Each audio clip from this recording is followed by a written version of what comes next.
जब से पूर्व पीएम चौधरी चरण सिंह को भारत रत्न मिलने का ऐलान हुआ है, तब से आरएलडी प्रमुख जयंत चौधरी का सरकार के प्रति रुख भी बदल गया है और ऐसा माना जा रहा है कि आगामी चुनाव में आरएलडी बीजेपी के साथ मैदान में उतर सकती है। इसलिए अब सपा और कांग्रेस अपनी रणनीति में बदलाव के लिए मजबूर हो सकते हैं,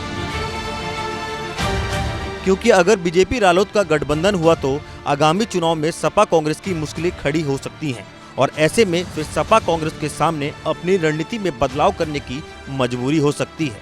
जैसा कि पश्चिमी यूपी में रालोद की खासी पकड़ है, ऐसे में जाट समुदाय को अपने पाले में लाने के लिए सपा कांग्रेस को कड़ी मशक्कत करनी होगी।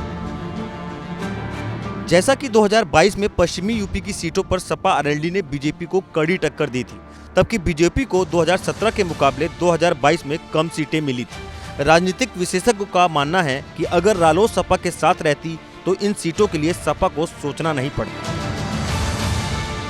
पर अब मुसीबत खड़ी होनी तय है, क्योंकि रालोद का एनडीए में विलय होना करीब करीब तय है। वैसे भी सपा खुद इन सीटों पर अपने को कमजोर समझती है, इसलिए रालोद को 7 सीटें देने को तैयार हो गई थी। वहीं कांग्रेस पहले ही यूपी से मिली सीटों को लेकर परेशान थी और अब जयंत के जाने से कांग्रेस को फिर से नए सिरे से सपा से माथापच्ची करनी पड़ सकती है।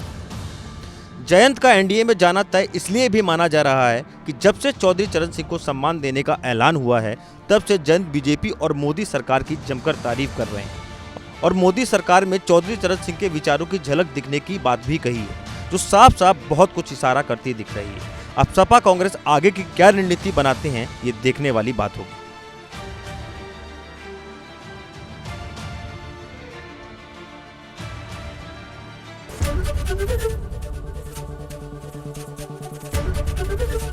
एबीपी गंगा, खबर आपकी, जुबान आपकी।